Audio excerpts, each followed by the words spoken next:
Thank you, Emma. It's a pleasure to be here today at 6 times 6 times 6, or as I like to call it, 216. I was ruminating on why I'd been asked to speak at this event. Why me? There are so many great thinkers out there in the community, greater than me. Professor Peter Singer, Tim Flannery, Cardinal George Powell. But then I realised it's because I'm young. And I'm the best that young people have got. Well, the 6th best that young people have got. And it got me thinking, how important are young people? I'm inclined to say, not very. I myself, almost 23, which means I'm almost 24, and very close to falling out of the UN's also exclusive age bracket of being young.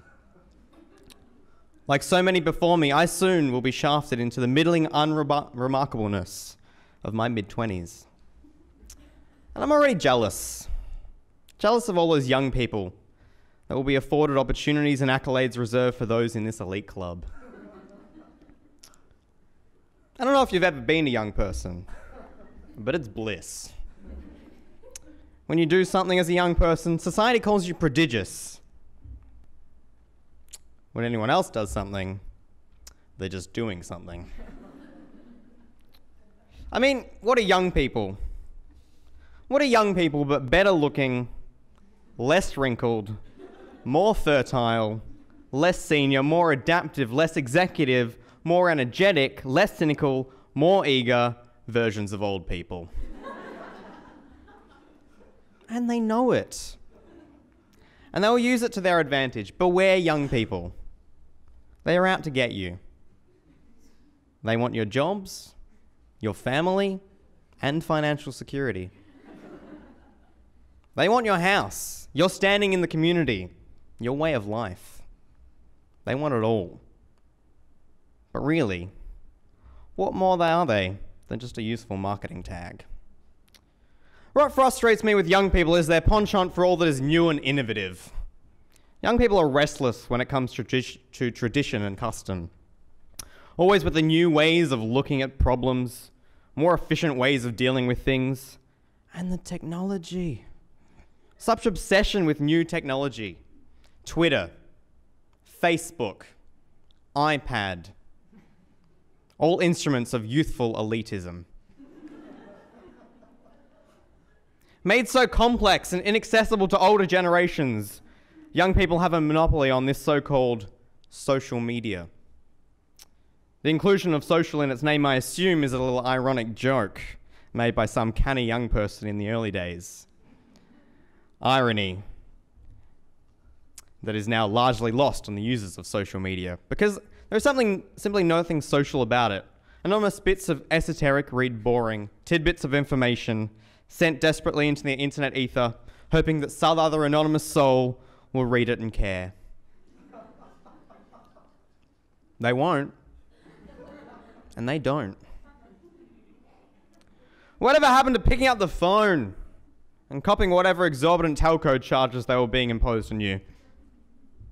Or catching public transport and meeting your friends several hours after you intended to?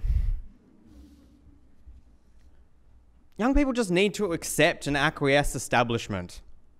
It's there in the name. Establishment. It's there because it's established. They know better. Always with the questioning and the undermining and the pointing out of obvious flaws and unfair practices of authority. Just let it be. Take Egypt. I mean, come on. The Mubarak regime were happily imposing their will over the people. And life in Egypt had consistency. Not happiness, but consistency. All of a sudden, young people got uppity, deciding to challenge the norms, uprise against tyranny, use Twitter. Young people upset the status quo again. How often must they upset the status quo? before they are happy? How long before young people know that the status quo means what it means and realize it has little to do with Facebook statuses? So, I guess what I'm getting here is, young people, settle the fuck down. We get it.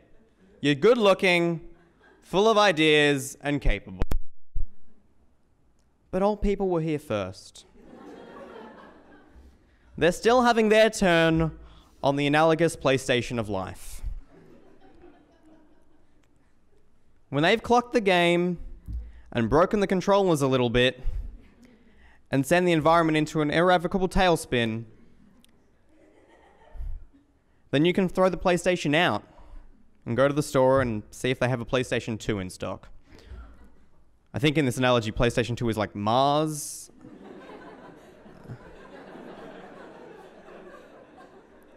I don't know, it got away from me. After all, spare a thought for older people and everything they can no longer do. They can no longer be the youngest person to sail solo around the world. Only a young person can do that. Unfair eligibility requirements. But old people are dealing with it.